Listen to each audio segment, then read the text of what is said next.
Hello दोस्तों, नमः शिवाय। दोस्तों, आज मैं आपको गृह कलेश निवारण के कुछ उपाय बताऊंगी जिससे आपके घर में हर तरह का कलेश दूर होगा। जैसे आप प्रातःकाल उठते हैं ना, तो उठने के बाद आप स्नान भी करते हैं, डेली पूजा पाठ भी करते हैं। तो एक तो आप नियम बनाएं कि प्रतिदिन हनुमान चालीसा का पाठ करना चालू कर दें। और अगर किसी कारण आपको ये समय नहीं मिल रहा है तो मंगलवार पढ़ें। और ये भी नहीं मिल रहा तो रात को सोते समय हाथ मुंह धोने के बाद आपको एक चौपाई प्रतिदिन पढ़नी है, 5 बार पढ़ लें। बुद्धहीन तनुजान के सुमरो पवन कुमार, वल बुद्धि विद्या देहु मोहि, हरेहु कलेश विकार। इस चौपाई को आपको प्रतिदिन रात को बिस्तर पर लेटते वक्त हाथ मुंह धोकर पढ़ना है 5 बार। आप देखेंगे धीमे धीमे आपके घर के कलेश खत्म होंगे।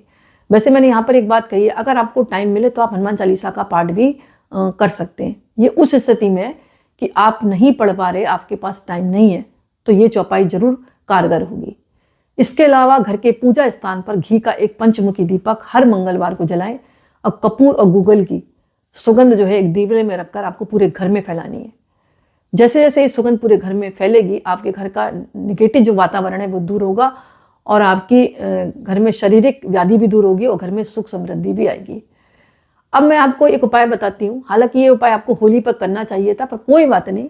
कोई भी शुभ मुहूर्त में आप एक मटकी लेकर आ जाएं और उस मटकी में थोड़ा सा 1 चम्मच घी डालना है, थोड़ा सा तिल का तेल डालना है, फिर उसमें थोड़े से गेहूं डाल दें साबुत और ज्वार डाल दें, 1 तांबे का सिक्का डाल दें और मटकी का मुंह बंद करके आपको अपने घर की कच्ची जगह पर गाड़ देना है। गाड़ दिया और उसके ऊपर थोड़ी सी आपको लकड़ी की, ऐसे हवन टाइप होता है ना, वो करना है आपको। थोड़ा सा लकड़ी जलानी है। होली पर करते तो अति उत्तम है, अभी होली आपकी निकल चुकी तो कोई बात नहीं। और इसको आप रात्रि के समय करना है। आपको 2-4 लकड़ियां रखकर कपूर डालकर आप जला दें। अगले दिन आप इस मटकी को निकाल लाएं और इस मटकी जो है ना, इस मटकी की आप पोटली बना लें। मटकी सहित बना सकते हैं, सामान भी निकाल कर पोटली बना सकते हैं। छोटी सी मटकी रखें, इतनी बड़ी मटकी ना रखें जो आपको दिक्कत हो रखने में। कुल्हड़ टाइप की होती है ना, वो मटकी लिया छोटी सी, और पोटली बांधकर जहां पर आप पैसे रखते हैं ना, जहां पर अन्न भंडार रखते हैं, वहां पर आपको स्थापित कर देना है। अब क्या होगा, आप जो भी वस्तु का व्यय करेंगे ना, वो दुगनी होती जाएगी, निरंतर वृद्धि होती जाएगी, भंडार आपका भरा रहेगा। पैसे खर्च करेंगे तो पैसे आपके घर में, जितने आपने ऐसे 20 रुपये खर्च किए तो आपके घर में 40 रुपये आएंगे। ऐसा कहा जाता है इस उपाय को करने से। करके देखें, अद्भुत, आश्चर्यजनक, अकल्पनीय उपाय है, करके देखें। विश्वास नहीं होगा लेकिन उपाय बहुत अद्भुत है। इसके अलावा अगर आपकी कोई दुकान है, चल नहीं रही, मतलब दुकान है आपने खोली है, बिक्री नहीं हो रही, ऐसी स्थिति में आपको वट वृक्ष की लता को शनिवार के दिन जाकर निमंत्रण देकर आना है। वहां पर खड़े हो जाए, निमंत्रण दें कि कल मैं आऊँगा, आपको थोड़ा सा टुकड़ा आपके मतलब पेड़ का लेकर जाऊँगा। वहाँ पर चढ़ाएं पान, सुपारी और 1 पैसा रख दें। और मैं जो लेकर जाऊँगा ना, उससे आपका भी नुकसान नहीं होगा। मैं आपसे आज्ञा लेने आया हूँ और कल लेकर जरूर जाऊँगा। निमंत्रण दे दें ऐसे। और रविवार के दिन प्रातःकाल स्नान करने के बाद उस जटा को तोड़ना है और फिर पीछे मुड़कर ना देखें। उस जटा को घर लाकर गूगल की धुनी दें और 101 बार आपको ओम नमो चंड अलसुर स्वाहा, ओम नमो चंड अलसुर स्वाहा, इस तरह मंत्र का आपको जाप करना है। फिर मंत्र को सुन लें, ओम नमो चंड अलसुर स्वाहा।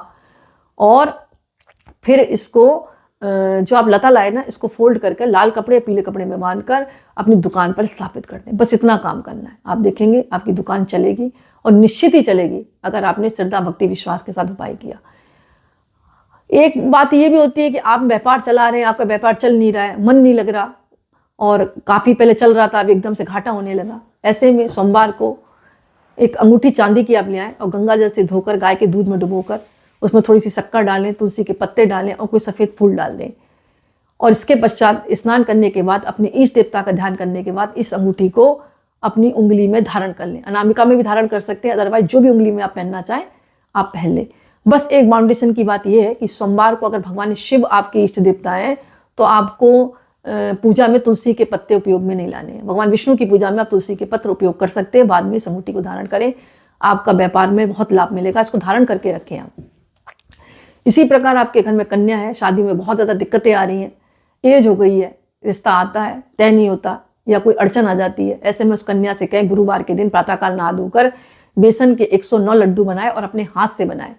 फिर पीले रंग की टोकरी में पीला रंग का कपड़ा बिछाकर उन लड्डुओं को उसमें रख दे और श्रद्धा के अनुसार उसमें दक्षिणा रखे। फिर शिव मंदिर में जाए, वहाँ प्रार्थना करे, शीघ्र शादी के योग बनेंगे। ऐसा उससे कहें कि 5 गुरुवार या 7 गुरुवार या 9 गुरुवार करके देखें, अद्भुत फायदा मिलेगा। या तो शादी तय हो जाएगी या हो सकता है शादी तय होकर वो विदा भी हो जाए, पता भी नहीं चलेगा, 1 महीने के अंदर रिश्ता पक्का हो जाएगा। लेकिन लड्डू सेम बनाने हैं।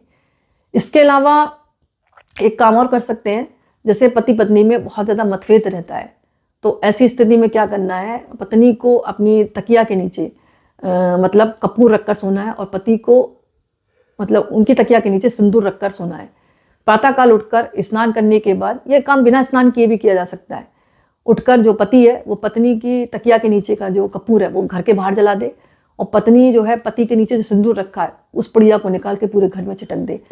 ऐसा वो लगातार करती है 5, 7 या 9 बार। अद्भुत फायदा होगा, दाम्पत्य जीवन सुखद होगा, आपसी मतभेद खत्म होंगे और प्रेम बना रहेगा। करके देखें, बहुत अद्भुत उपाय है। तो दोस्तों, छोटे छोटे उपाय करके देखें, आपके जीवन में प्रत्येक समस्याओं को दूर करेंगे, काम में आ रही बाधाओं को दूर करेंगे, अड़चनों को दूर करेंगे और आपके जीवन में सुख समृद्धि और बरकत लेकर आएंगे। तो आज का वीडियो मैं ही समाप्त करती हूँ। पसंद आए तो लाइक करें, कमेंट में नमः शिवाय जरूर लिखें। बहुत बहुत धन्यवाद।